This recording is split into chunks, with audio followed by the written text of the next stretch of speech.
কোন মুসলিম অমুসলিমের রক্ত গ্রহণ করতে পারবে কি না? উত্তর হলো, মুসলিমের শরীরে অমুসলিমের রক্ত গ্রহণ করতে কোনো বাধা নাই, কোরআন হাদিসে কোথাও নিষেধ নাই।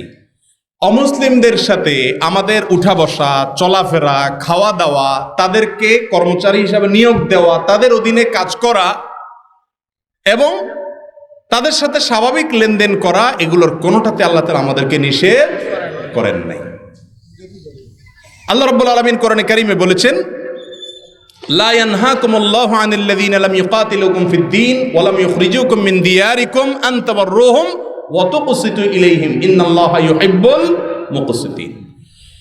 যে সমস্ত অন্য ধর্মাবলম্বী ভাইরা, অমুসলিমরা তোমাদের সাথে যুদ্ধে লিপ্ত হয় নাই, শান্তিপূর্ণভাবে সহাবস্থান করতেছে, তাদের প্রতি সদাচরণ করতে, ন্যায়নিষ্ঠ আচরণ করতে আল্লাহ তোমাদেরকে নিষেধ করেন না, বরং ন্যায়নিষ্ঠ আচরণকারীকে আল্লাহ তাআলা ভালোবাসেন। বিধায় অন্য ধর্মের মানুষদের সাথে স্বাভাবিক কাজ কারবার করতে কোনো অসুবিধা, অন্তরের অন্তঃস্থলের দোস্তি সেটা নিষিদ্ধ, কিন্তু বাহ্যিক কাজকর্ম করতে কোনো অসুবিধা নাই। তাদের শরীরের কোনো অংশ নাপাক না, নাজাসাতুল আইন না, যে তাদের রক্ত নিলে আপনার শরীর নাপাক হয়ে যাবে। আপনার শরীরের রক্ত যেরকম তাদের শরীরের রক্ত একই রকম, এটা নিলে কোনো গুনাহ হবে না।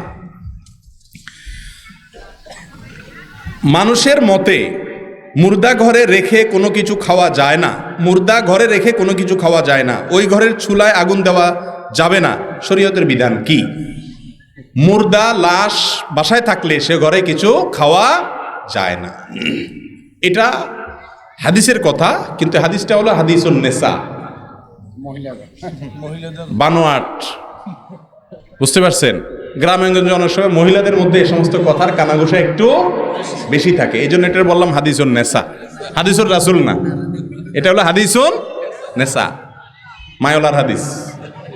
কোরআন এবং হাদিসে এরকম কোনো কথা, লাশ ঘরে থাকলেও খাওয়া যাবে, কোনো অসুবিধা নেই। আর চুলোয় আগুন জ্বালানো যাবে কিনা লাশ রেখে, এর উত্তর হলো অবশ্যই জ্বালানো যাবে। তবে প্রতিবেশীদের দায়িত্ব হলো, কোনো ব্যক্তি মারা গেলে সে বাসার লোকরা যতদিন পর্যন্ত শোক সয়ে সামলে উঠতে না পারেন ততদিন পর্যন্ত তাদের জন্য যেন খাবারের ব্যবস্থা, খাবার দিলেন ঠিকই, আবার কয়দিন পরে 3 দিনে 10 দিনে 40 দিনের নামে গরু জবাই করে পুরো এলাকার মানুষ আবার খাইলেন, তাহলে শুধু আসলে উড়ে নিলেন। ওইরকম 2 নম্বরই খাওয়ানো যাবে না। খাওয়াবেন, কোনো বিনিময় আশা করবেন না। তাদের বাড়িতে চুলা জ্বালালে কোনো গুনাহ হবে না, কিন্তু এলাকাবাসীর দায়িত্ব হলো তাদের যাতে চুলা জ্বালাতে না হয় সেজন্য খাবার তাদের জন্য পাঠানো। নবী করিম সাল্লাল্লাহু আলাইহি সাল্লাম বলেছেন, ইসনাউ লি আলি তালিব তুআমান, তোমরা আলে তালিবের জন্য খাবারের ব্যবস্থা করো, কারণ তারা তাদের প্রিয়জনকে হারিয়েছে, মন খারাপ, এই জন্য তাদেরকে খাবার দেওয়া কি সুন্নত।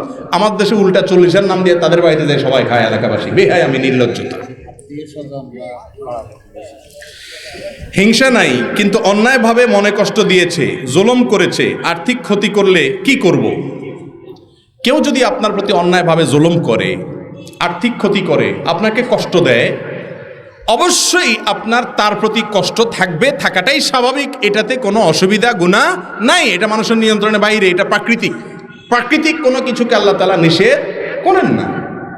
এই জন্যই তো আল্লাহ তাআলা বলেছেন, রাসূল করিম সাল্লাল্লাহু আলাইহি ওয়াসাল্লাম বলেছেন, লা ইয়াহিল্লু লিমুসলিমিন আন ইয়াহজুরা আখাহু ফাওকা সালাসি আইয়াম ওয়া লায়াল। কোনো ব্যক্তি অন্য মুসলমানের প্রতি কোনো কারণে রাগ হয়েছে, তার রাগকে শ্রদ্ধা করে ইসলাম। রাগ হয়েছে, সে কথা বলবে না, এখন ভালো লাগে না, এটা স্বাভাবিক, তার এখন মুড নাই, কথা বলবে না, রাগের কারণে অধিকার আছে, আল্লাহ তাআলা সে সুযোগ দিয়েছেন, কিন্তু 3 দিনের বেশি করার সুযোগ নাই। তার মানে আপনার স্বকীয় যে কষ্ট সেটাকেও ইসলাম হজম করে, অ্যালাউ করে, যে ঠিক আছে আপনি রাগ করতে পারেন। তো কেউ যদি আপনার প্রতি জুলুম করে, আপনার রাগ হতে পারে, আপনার কষ্ট হতে পারে, এটাতে কোনো অসুবিধা নাই, কিন্তু তাই বলে তার ক্ষতির আশা আপনি করবেন। আপনি আল্লাহর কাছে বলবেন, আল্লাহ সম্ভব হলে তাকে মাফ করে দিবেন, সেটা হবে সবচেয়ে মহৎ গুণ। আল্লাহ তাআলা কোরআনে কারীমে বলেছেন যে যদি কেউ মাফ করে দেও, আনতা আফু, আর যদি মাফ করে দাও তাহলে সেটা তোমাদের জন্য ভালো, আর যদি মাফ না করেন তাহলে আল্লাহর উপরে হাওলা করেন, আল্লাহ তুমি বিচার করিও। চান্স পাইলে আপনি যতটুকু অপরাধ করেছে সেই মাত্রায় তাকে শাস্তি দিতে পারেন, সেই মাত্রায়, অতিরিক্ত হয়ে গেলে আবার জুলুম হয়ে যাবে, কিন্তু তার কোনো ক্ষতিতে আপনার খুশি হওয়া জায়েজ নাই, ওইটা হিংসার মধ্যে পড়বে। যদি আল্লাহ মাফ করুক, তার কল্যাণ দেখলেই আপনার খারাপ লাগে। সেজদায় যাওয়ার সময় হাত আগে পড়বে নাকি হাঁটু আগে? দয়া করে একটু বলে দিন। এই সম্পর্কে দুই রকমের হাদিসই আছে। কোন কোন হাদিসে আছে নবী করিম সাল্লাল্লাহু আলাইহি ওয়াসাল্লাম সিজদায় যাওয়ার সময় আগে হাত ধরে রাখছেন, এরপরে হাঁটু ফেলেছেন। আবার অনেক হাদিসে তার বিপরীতটাও আছে। ইমামে আজম আবু হানিফা রাহিমাহুল্লাহর মাযহাব হলো, তার দৃষ্টিভঙ্গি হলো দ্বিতীয়টা, অর্থাৎ আগে হাঁটু পড়বে তারপরে হাত পড়বে। এক্ষেত্রে যে হাদিসে আছে আগে হাত পড়ছে পরে হাঁটু পড়ছে, ওইটার জবাবে তিনি বলেন হয়তো নবী করিম সাল্লাল্লাহু আলাইহি ওয়াসাল্লাম তখন শারীরিক অসুস্থতা ছিল, সেজন্য এরকম করেছেন। বাকি দুইটার সপক্ষে কি আছে? হাদিস আছে। কামড়া কামড়ির পক্ষে কোনো হাদিস নাই। কথা বুঝতে পারছেন? হিন্দু সম্প্রদায়ের কেউ কোনো বিবাহ শাদীতে সাহায্য চাইতে আসলে দেওয়া যাবে কিনা? যে কোনো অমুসলিমকে আর্থিক সাহায্য করা, সহযোগিতা করা, এটা ইসলামী শরিয়ার দৃষ্টিকোণ থেকে কোনো নিষিদ্ধ কাজ না। আমাদের নবী করিম সাল্লাল্লাহু আলাইহি ওয়াসাল্লাম বহু অমুসলিমকে সাহায্য করেছেন, অনেক অমুসলিমের উপকার করেছেন। তাদেরকে হাওলাত দিতে পারবেন, টাকা পয়সা ধার দিতে পারবেন, কোনো অসুবিধা নাই। তবে আপনার থেকে টাকা নিয়ে এসে পুজো করবে, গুনাহের কাজ করবে, আল্লাহর অবাধ্যতার কাজ করবে, শিরকের কাজ করবে, সেখানে আপনি টাকা দিতে পারবেন না। অনেক ভাইরা আমাদের আজকাল উদারতা দেখাইতে গিয়া এমন উদার হয়, সব খুলে দিয়ে দেয়। এই জন্য আল্লাহর সঙ্গে শিরক করলে, এটা শুধু অমুসলিম ভাইদের জন্য না, মুসলমানদের কথা একই কথা। কনসার্ট হবে, গানের অনুষ্ঠান হবে, কিছু লোক আছে দেখবেন মাহফিলের সময় পয়সা দেয়, কনসার্টের সময় পয়সা দেয়। বা মুসলমান আল্লাহ আল্লাহ, বা হিন্দু রাম রাম। বুঝতে পারছেন? সব চরকা তেল দেয়। এটার নাম গোলালু, মুনাফিক। এই খাঁটি মুসলমান হতে পারে না। আমার বাবা মারা গেছেন 12 বছর আগে। ওই সময় আমাদের তেমন বুঝজ্ঞান ছিল না, তবে আমার জানা মতে উনি কিছু দেনা ছিলেন, কিন্তু পাওনাদারের সম্পর্কে জানতাম না। এখন আমি কি করতে পারি? আপনার বাবা জীবদ্দশায় দেনা ছিলেন, উনি পরিশোধ করে যেতে পারেন নাই। এখন আপনার দায়িত্ব হলো বাবার রেখে যাওয়া সম্পদ থেকে দেনাদার পাওনাদারদেরকে খুঁজে বের করে তাদের পাওনা পরিশোধ করবেন। যদি খুঁজে পাওয়া না যায়, তাদের ওয়ারিসদেরকে যদি বেঁচে থাকে তাদেরকে দিবেন। তাদেরকেও যদি খুঁজে পাওয়া না যায় বা কোথায় আছে কোনো হদিস নেই, তাহলে কি পরিমাণ দেনা ছিল সে ফিগারটা বের করে সেই পরিমাণ টাকা আল্লাহর রাস্তায় খরচ করবেন, গরিব দুঃখীকে দিয়ে দিবেন। তাহলে ইনশাআল্লাহ সওয়াবের আশা করবেন না, সওয়াব হবে যে ব্যক্তির পাওনা ওই ব্যক্তির পক্ষ থেকে। তখন তার অ্যাকাউন্টে, তার ব্যাংকে সওয়াব জমা হয়ে যাবে, আপনার বাবা দায়মুক্ত হয়ে যাবেন ইনশাআল্লাহ। এরপরের প্রশ্ন, জামাত চলাকালীন সময়ে নামাজে ইমামের কোনো ভুল হলে মুসল্লিরা যদি তাকবীর না দেয়, জামাত শেষে ভুল হওয়ার কথা না বলে, তাহলে নামাজ হবে কিনা? প্রথম কথা হলো তাকবীর দিবেন না, এটা ভুল প্রচলন। এদেশের 99% মানুষ এই ভুলটা করে। সেটা হলো ইমামের কোনো ভুল হলে মুক্তাদিরা পিছন থেকে কি বলে তার ভুল ধরবে? লোকমা দিবে কি দিয়া? সুবহানাল্লাহ, মাশাআল্লাহ। আপনারা তো জানান, দেখা যায় সব শিক্ষিত এবং দিনদার এবং আলেমুলামা মানুষ এখানে, মাশাআল্লাহ। কিন্তু এদেশে বেশিরভাগ মানুষ নামাজের পরে পিছন দিয়ে কি বলে? আল্লাহু আকবার বলে। নবী করিম সাল্লাল্লাহু আলাইহি সাল্লাম বলেছেন, আত-তাসবিহু লির-রিজাল ওয়াত-তাসফিকু লিন-নিসা। ইমামের ভুল হলে পেছনে মুক্তাদি যদি মহিলা থাকে তাহলে এভাবে হাতে বাড়ি দিবে, মানে ইমাম সাহেবরে বুঝাবে যে ইমাম সাহেব বেলাইনে চলে যাচ্ছেন। কথা বুঝতে পারছেন? আর পুরুষ যদি থাকে তাহলে বলবে কি? সুবহানাল্লাহ। আমরা বলি কি? আল্লাহু আকবার। আল্লাহু আকবার হাদিসে নেই, হাদিসে আসছে কি? সুবহানাল্লাহ। এর আমলও খুব একটা চালু নেই আমাদের সমাজে, জানেই না মানুষ। এটা হলো প্রথম কথা। দ্বিতীয় কথা হলো, ইমাম সাহেবের ভুল হয়েছে, মুক্তাদিরাও লোকমা দেয় নাই, নামাজ শেষ হয়ে গেছে, এখন কি করবে? উত্তর হলো, দেখতে হবে ভুলটা কোন ধরনের। যদি ফরজ ভুল হয়ে থাকে, ফরজ তরক হয়, যেমন ইমাম 4 রাকাত 3 রাকাত পড়ে সালাম ফিরে ফেলেছে, তাহলে তো নামাজ আবার পড়তে হবে বা ওই রাকাত পড়তে হবে। আর যদি ওয়াজিবের ভুল হয় আর সবাই কেবলার দিকেই ফিরে থাকে, তখন স্মরণ হয়, তখনও যদি লোকমা দেয়, ইমাম সাহেব যদি কি করে সেজদা দেয়, তাইলেও নামাজ হয়ে যাবে। আর যদি হাঁটাচলা করে, কথাবার্তা বলে, তারপরে মনে হয়, তাহলে আবার নামাজ পড়তে হবে। আর যদি সুন্নাতের ভুল হয়, তাহলে সেক্ষেত্রে কিছুই করা লাগবে না, নামাজ হয়ে গেছে ইনশাআল্লাহ। এরপরে প্রশ্ন হলো, জুতা পরে জানাজা নামাজ পড়া যাবে কিনা? উত্তর হলো, অবশ্যই যাবে। আমাদের দেশে জানাজা নামাজে দাঁড়াইলে সবাই গণহারে জুতা খুলে সামনে রাখে, ঠিক না? রাসূল করিম সাল্লাল্লাহু আলাইহি সাল্লাম বলেছেন, সল্লু ফি আলা সল্লু ফি নিআলিকুম, ও মুসলমানরা তোমরা জুতা পরে নামাজ পড়িও যদি প্রয়োজন হয়। কারণ ইহুদিরা জুতা পরে নামাজ পড়ে না, জুতা খুলে নামাজ পড়াটাকে জরুরি মনে করে। তোমাদের কখনো ঠেকায় পড়ে গেলে দরকার হলে জুতা পরে নামাজ পড়তে পারো। জানাজা নামাজ তো বাহিরে পড়া সুন্নত, মসজিদে না। তো বাহিরে নামাজ হলে জুতা পরেই নামাজ পড়ার কথা। তবে হ্যাঁ, জুতার নিচে যদি নাপাক থাকে, আপনি একটু তলা দেখলেন, নাপাক আছে দেখলেন, তাহলে জুতা খুলে রেখে আপনি নামাজ পড়েন, বা খুলে তার উপরে নামাজ পড়েন, নামাজ হয়ে যাবে। কিন্তু যদি দেখেন যে না, নাপাকের কোনো আলামত নাই, মাটি কাদা তো থাকবে, এটা তো আর নাপাক না। মাটি কি নাপাক?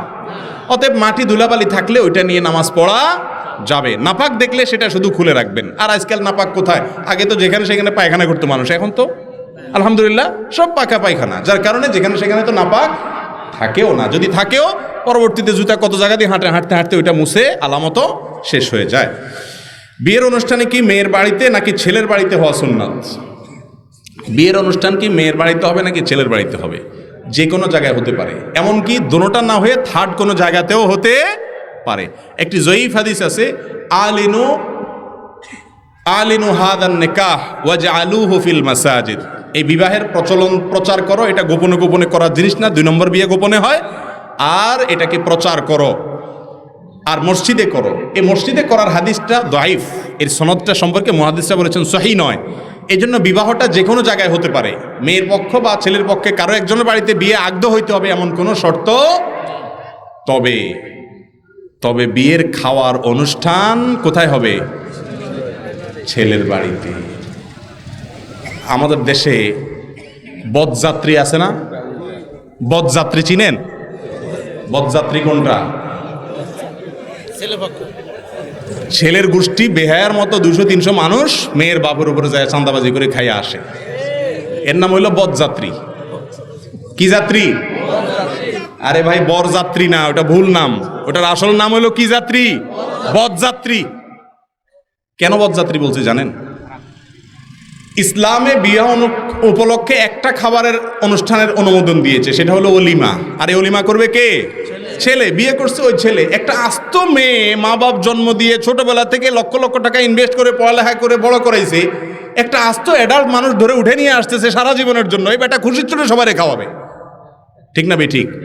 উল্টে আবার বেহার মতো আনে তো আনে, আবার যায় এদের বাড়িতে যায় খায়, আবার যৌতুকও চায়, ঠিক না ঠিক? এর চাইতে অসাধ্য দরজার নির্লজ্জ বেহায়া আল্লাহর জমিনে আর হতে পারে না। শ্বশুর বাড়ি থেকে যৌতুক চান, কত বড় নির্লজ্জ কাজ জানেন? আজকাল তো চায়ও না, কয় এমনিই দেয়। বলে যে ফ্রিজটা তো আসলে আমার দরকার নাই, আপনার মেয়ের শান্তির জন্যই তো ফ্রিজে রাখবে। আর মোটরসাইকেল আমি কি করব? আপনার মেয়েকে পিছনে ঘুরানোর জন্যই তো দরকার, তাই না? টেলিভিশন তো আমার লাগে না, আমি তো বাইরে থাকি, আপনার মেয়ের একটু দেখা লাগে। বুঝছেন এই কথা? এই টাইপের যৌতুক চায়, এগুলোর নাম হলো ডিজিটাল ভিক্ষুক। নির্লজ্জ বেহায়া আল্লাহর জমিনে যদি 1 নম্বরের থাকে, শ্বশুর বাড়ি থেকে যে সমস্ত বেহায়া, যে সমস্ত নির্লজ্জ বলে কয়ে ঘুরাইয়া ফিরাইয়া ইশারা ইঙ্গিতে ওরে দিয়া তারে দিয়া ঘটকরে দিয়া চাওয়ায়, এগুলো হলো আল্লাহর জমিনের সবচেয়ে বড় বেহায়া। কথা বুঝতে পারছেন? একটা মেয়ের বাপ যখন হবেন সেদিন বুঝবেন। একটা মেয়েকে জন্ম থেকে বড় করা পর্যন্ত লক্ষ লক্ষ টাকা ইনভেস্ট করেছে ওই ভদ্রলোক ভদ্র মহিলা, আপনার শ্বশুর শাশুড়ি। আস্ত মেয়েটা উঠাই দিছে আপনার কাছে, সারা পড়ালেখা করাইছে মেয়ের বাপে। সার্ভিসটা নিবে কে? কথা বলেন। সার্ভিসটা নিবে স্বামী, তার ছেলে মেয়ে পড়াবে, ঠিক না ঠিক?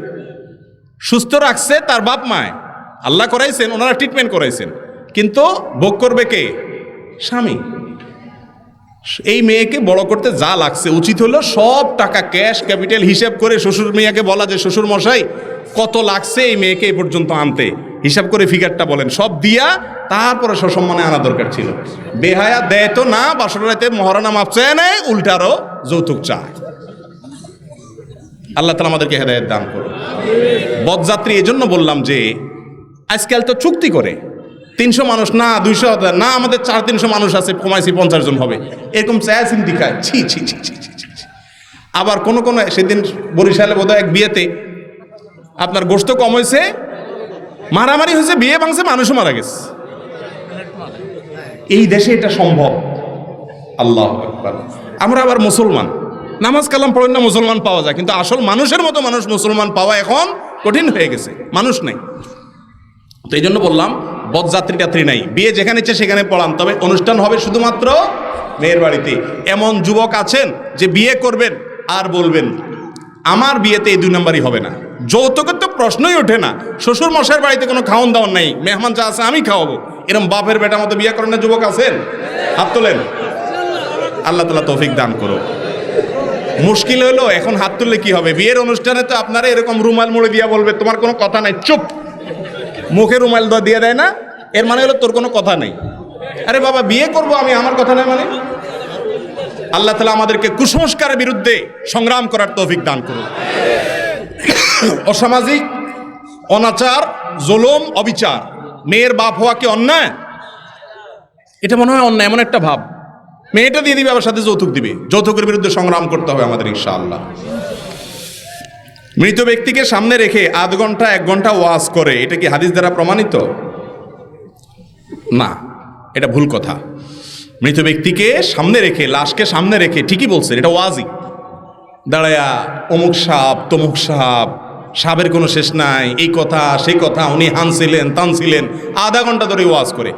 রাসূল করিম সাল্লাল্লাহু আলাইহি সাল্লাম বলেছেন, আসরিউ বিল জানাজা, জানাজা দ্রুত করে ফেলো, দেরি করিও না। লোকটা যদি ভালো হয় তাহলে তাকে জান্নাতের সাথে সংযোগ করতে কেন দেরি করছো? তার প্রতি জুলুম করছো। আর যদি লোকটা খারাপ হয় তাহলে আল্লাহর জমিন থেকে এটা তাড়াতাড়ি দাফন করে তোমরা মুক্ত হও। এই জন্য নবী সাল্লাল্লাহু আলাইহি ওয়াসাল্লাম বলেছেন জানাজা তাড়াতাড়ি করতে। আর আমরা জানাজার লাশকে সামনে রেখে লম্বা লম্বা ওয়াজ আর কথার কোনো শেষ নাই, এগুলো উচিত না, খুব দ্রুত শেষ করতে হয়। বিয়েতে কত টাকা মহারণা দেওয়া সুন্নাত? মহারণা দিবেন সামর্থ্য অনুযায়ী। মহারণা দিবেন কি অনুযায়ী? সামর্থ্য অনুযায়ী। যার যতটুকু তৌফিক আছে ততটুকু কি দিবেন? মহারণা দিবেন। শুধু মহরে ফাতিমি খুঁজবেন না। রাসূল করিম সাল্লাল্লাহু আলাইহি ওয়াসাল্লাম সেই যুগে যদি মহরে ফাতিমি এত টাকা দেন, এই যুগে তো আপনাকে আল্লাহ অনেক সামর্থ্য দিয়েছে, আরো বেশি দিবেন।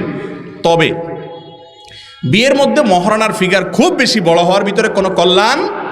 ইন্না আযমান নিকাহি বারাকাতান আইসারুহা মাউনাতান, যে বিয়েতে খরচ কম সে বিয়ে তত বেশি বরকতপূর্ণ। আমাদের সমাজে তো যে বিয়েতে মিলিয়ন মিলিয়ন খরচ হয়, মনে হয় যে এই বেটা বিয়ে করছে, আর আপনার বিয়েতে লাইট মাইট কিছু জ্বলে নাই, মনে হয় যে বিয়ে করছে বলে মনে হয় না। ঠিক না বে ঠিক? এটা হলো শয়তানের আমাদের কুমন্ত্রণা দেয়। খরচ কম করবেন, সে বিয়েতে বরকত বেশি হবে। অপচয় করা এটা কখনো প্রশংসনীয়।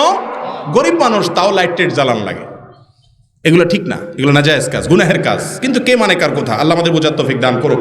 এই জন্য মেয়ের বিয়েতে মহারণা দিবেন ছেলে তার সামর্থ্য অনুযায়ী, যত বেশি সম্ভব আপনার স্ত্রীকে অনার করবেন। কিন্তু 20 লাখ, 1 টাকা, 50 লাখ, 2 টাকা মহারণা ধরলেন, 50 পয়সাও দিলেন না, বাসাটাতে যা বললেন যে দেখো আমি বেঁচে থাকলে ইনশাল্লাহ কত টাকা হবে, আল্লাহ যদি বাঁচা রাখে, এই যে আমি বিদেশ ভিসা আসি গেছে, আর কয়দিন বিদেশে চলে গেলে কত 50 লাখ তোমার হবে আল্লাহ দিলে।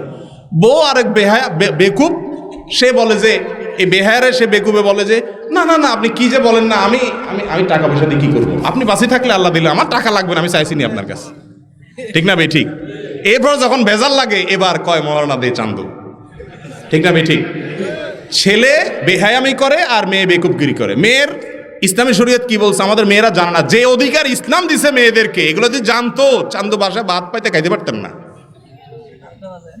ইসলাম বলে কি শুনেন, কোন মেয়ে বাসর রাত যদি বলে তার স্বামীকে, খবরদার এক কদম সামনে আগাম না চান্দু, ওখানে স্টপ, মহারণা পরিশোধ করবার তার সামনে আগাও, এ অধিকার আছে তার। বুঝেন নাই আমার কথা? ধারে কাছে আসতে পারবে না চান্দু, ও ওখানে ফুল স্টপ, মহারণা সব বুঝাই দাও, গুনে গুনে নিব, শেষ, এবার চান্দু আসতে পারো। এই কথা বলার অধিকার সমস্ত মেয়েদেরকে ইসলাম দিয়েছে।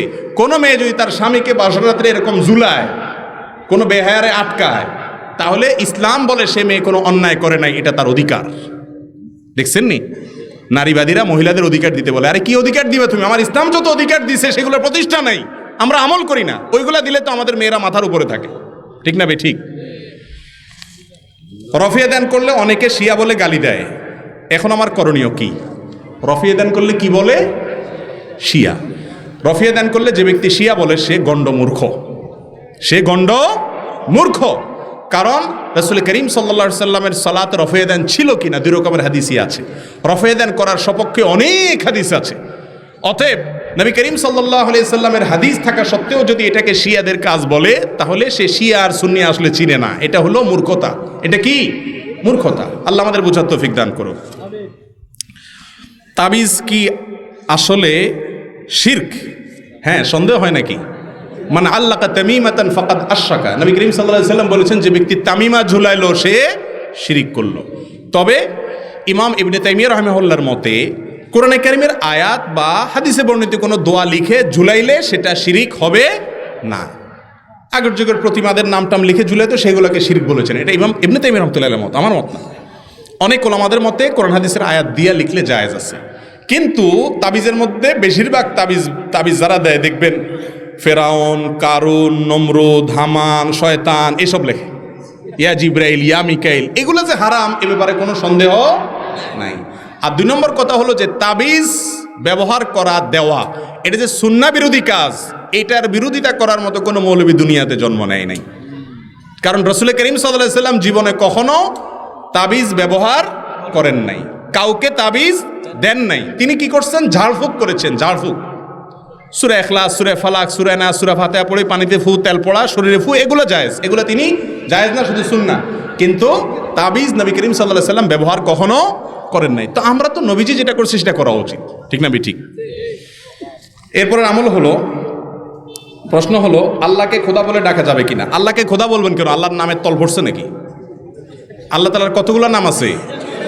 99টা নাম আছে এরকম, যেগুলো মুখস্থ করলে জান্নাতে যাবে। হাদিসে আসছে ইন্না লিল্লাহি 99 ইসমা, আল্লাহ তাআলার 99টি নাম আছে যেগুলো ডাকলে, যেগুলা মুখস্থ করলে আল্লাহ তাআলা তাকে জান্নাত দেন, এবং সেগুলোর অর্থ বুঝলে, তার প্রতি ঈমান আনলে ঈমান পরিপূর্ণ হয়।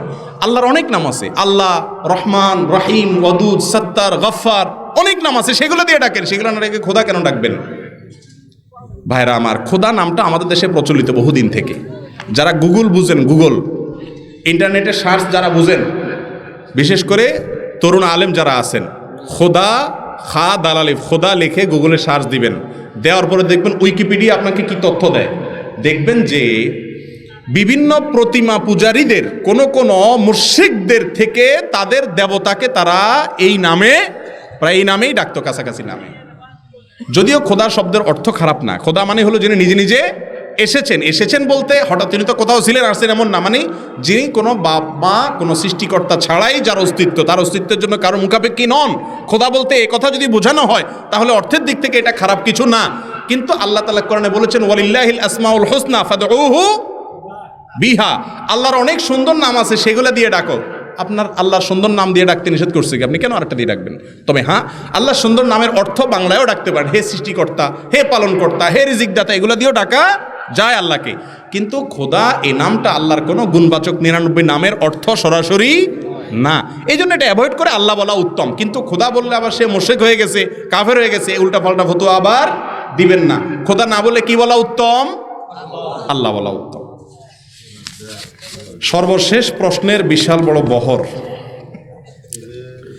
বিড়ি, সিগারেট, জর্দা, সাদা বিক্রি করা এবং খাওয়া জায়েজ আছে কিনা? এগুলো খাওয়া জায়েজ নাই। বিড়ি সিগারেট খাওয়া জায়েজ নাই। আর যেটা খাওয়া জায়েজ নাই সেটা বিক্রি করাও, আল্লাহ বলেছেন ওয়ালা তাআওয়ানু আলাল ইসমি ওয়াল উদওয়ান, গুনাহের কাজে তোমরা একে অন্যের সাহায্য করো না। বিড়ি বিক্রি করা মানে হলো বিড়িখোরের সাহায্য করা, ঠিক না? ঠিক, ওর হেল্প করা। এই জন্য এটা বিক্রি করা যায় না। এখন মুশকিল হলো মুদি দোকানদাররা বলবেন এটা না বেচতে তো দোকান চলবে না। কে বলছে দোকান চলবে না? সাইনবোর্ড লিখে দিবেন এই দোকানে ধূমপান বিক্রি করা হয় না, হারাম জিনিস বিক্রি করা হয় না। কিছু কাস্টমার কমবে, ওই বিড়িখোর কাস্টমার কমে গেলে ইনশাল্লাহ বরকত আরও বাড়বে। কথা বুঝেন নাই? আর যদি না পারেন তাহলে সেক্ষেত্রে এটার উপার্জনটা আলাদা একটা কোটা মোটা বাক্স টাক্সতে রাখবেন, ওটা খাবেন না, দান করে দিবেন। জন্মদিন পালন করা, জন্মদিনের কেক, বেলুন, এগুলো মোমবাতি বিক্রি করা জায়েজ কিনা? জন্মদিন পালন করা খ্রিস্টানদের কালচার এবং নির্বোধদের কালচার।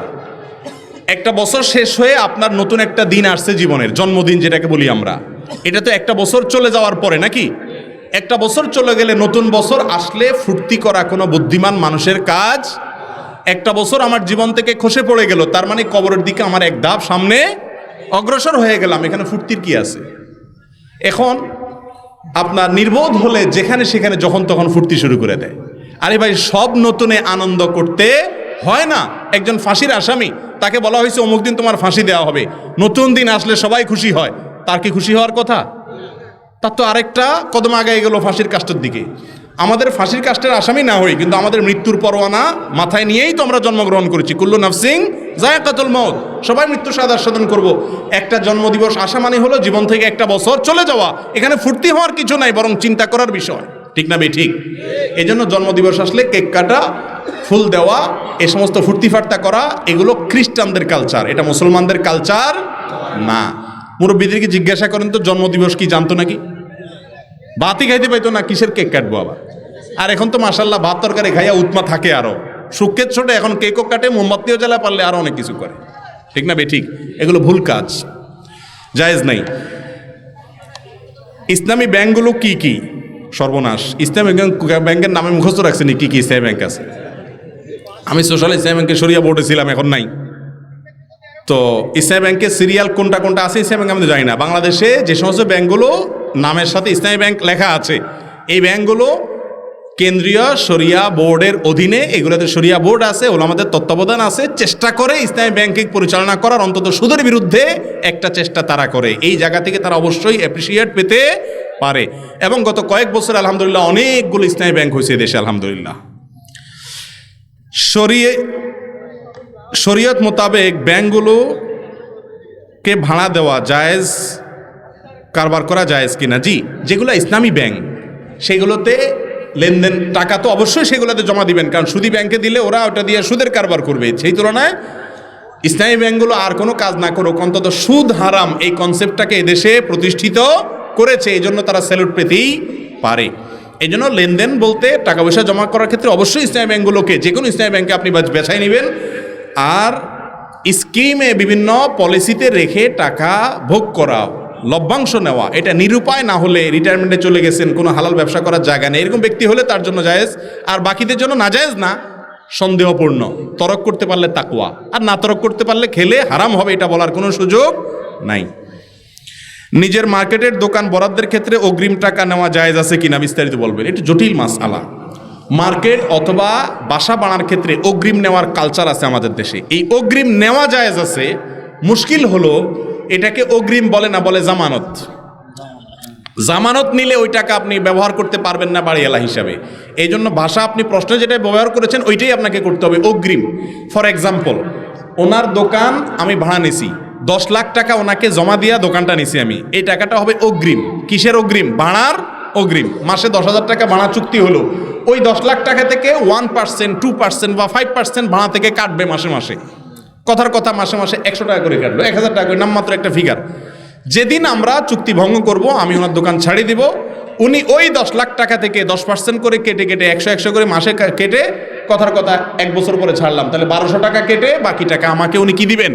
ফেরত দিবেন। এটা জায়েজ। কথা কি বুঝাতে পারছি? এমনি না করলে, সরাসরি যদি আপনি টাকা জমা দেন, ওইটা জামানত। জামানত মানে আমানত। এই টাকা উনি ভোগ করতে পারবেন না, কোনো ব্যবসা খাটাতে পারবেন না। এখন সবাই ব্যবসা খাটায়, তো যেন জায়েজ হয় সেজন্য পদ্ধতি বললাম, এটাকে অগ্রিম হিসাবে কি দিতে হবে? জমা দিতে হবে, জামানত হিসাবে না। সুদভিত্তিক ব্যাংকগুলোর সাথে চাকরি কাজ করা জায়েজ কিনা? সুদভিত্তিক ব্যাংকগুলোতে সুদের কারবারের সাথে সরাসরি জড়িত হলে এরকম কোনো কাজ করা জায়েজ না। নবী করিম সাল্লাল্লাহু আলাইহি ওয়াসাল্লাম বলেছেন, সুদের লেখক, সাক্ষী, হিসাব রক্ষক, এদের সবার প্রতি আল্লাহর লানত নাজিল হয়। অতএব সরাসরি সুদের সাথে জড়িত এরকম কোনো কাজ করা জায়েজ নাই। একজন নিজে সিনেমা দেখে না, কিন্তু সিনেমা হলে টিকিট বেচে বসে বসে চাকরি করবেন আপনি? কেন করবেন না? কারণ আপনি তো সাহায্য করতেছেন, এই জন্য এটা করা কি নাই? জায়েজ নাই। ব্যবসায়ীদের উদ্দেশ্যে কিছু বলেন। ব্যবসায়ীদের উদ্দেশ্যে মাহফিল হচ্ছে, ব্যবসায়ীদেরকে বলবো, নবীদের সঙ্গে হাসর পেতে চাইলে সত্যবাদিতার সাথে ব্যবসা করবেন, চিটারি করবেন না, প্রতারণা করবেন না, লাভ কম করবেন, আল্লাহকে ভয় করবেন ইনশাআল্লাহ। মহিলাদের চাকরির বিধান কি? মহিলারা পর্দার বিধানকে মেনে রেখে কি করতে পারবে? চাকরি করতে পারবে। মসজিদে জমি দানের ক্ষেত্রে রেজিস্ট্রি করা বাধ্যতামূলক কিনা? রেজিস্ট্রি করেন আর না করেন, মসজিদ দান করতে হবে। খাস জমি, সরকারি জমি, মানুষের জমি দখল করে মসজিদ করা যাবে? বেশিরভাগ মসজিদ কমিটিওয়ালারা রাস্তার জমি দখল করে, খাস জমি দখল করে, মানুষের আইল ঠেলে। আল্লাহর ঘরের জন্য যদি জায়গা চুরি করেন তাহলে শাস্তি আরো ডবল হবে। আল্লাহ বলবে, আমার ঘরকে আসামের কাঠগড়ে কেন দাঁড় করেছিস? অনেকে মনে করে মসজিদের জন্য চুরি করলে মনে জায়েজ আছে, এটা ভুল। মসজিদের আচ্ছা, আয়োজক কমিটির সবাইকে নামাজের দাওয়াত? জি অবশ্যই, সবাইকে আমরা নামাজের দাওয়াত দিতে হবে। নামাজ পড়া তো মুসলমানের জন্য ফরজ। নামাজ না পড়লে অনেক ইমামের মতো ইমানই থাকে না, কাফের হয়ে যায় অনেক ইমামের মতো। ইমাম আবুল মতে না অবশ্য, এই জন্য নামাজ তো অবশ্যই পড়তে হবে। চেয়ারে বসে নামাজ পড়া জায়েজ আছে কিনা? যে ব্যক্তি দাঁড়ায় পড়তে পারে না, সে ব্যক্তি চেয়ারে বসে রুকু করতে পারে না, সেজদা করতে পারে না, কোমর ভাঙতে পারে না, অসুবিধা হয়, তার জন্য বসে চেয়ারে নামাজ পড়া জায়েজ আছে। কিন্তু সারা দুনিয়া দাবড়ায় বেড়াইতেছেন, আয়সা মসজিদে ধপাস করে বসে চেয়ারে নামাজ পড়া শুরু করলেন, এটা জায়েজ নাই। কার সামনে বসে বাকাওতি করে নামাজ পড়তে আসছেন? এটা তো বিনয় দেখানোর জায়গা। আজকাল মসজিদগুলোতে এত চেয়ার, এটা কি মসজিদ না আরএফএল-এর শোরুম সন্দেহ হয়, এত প্লাস্টিকের চেয়ার, এগুলো ঠিক না। তবে হ্যাঁ, কেউ যদি নিরুপায় হয়, উনি রুকু সিজদা করতে পারেন না, তাহলে উনি অবশ্যই চেয়ারে বসে ইশারা রুকু সিজদা করতে পারবেন। দাঁড়ানোর ক্ষমতা থাকলে দাঁড়াবেন, রুকু সিজদার সময় বসে ইশারা করবেন, এটা জায়েজ আছে। জাযাকুমুল্লাহু খায়রা ওয়া আখিরু দাওয়ানা আলহামদুলিল্লাহি রাব্বিল আলামিন। দোয়াটা আপনি করেন না, আপনি করেন। আমি আপনাকে সম্মান করি, প্লিজ আমি আসি পাশে, আসেন না, আপনি করেন। আসেন না, আসেন উঠে আর আপনি করেন। দোয়া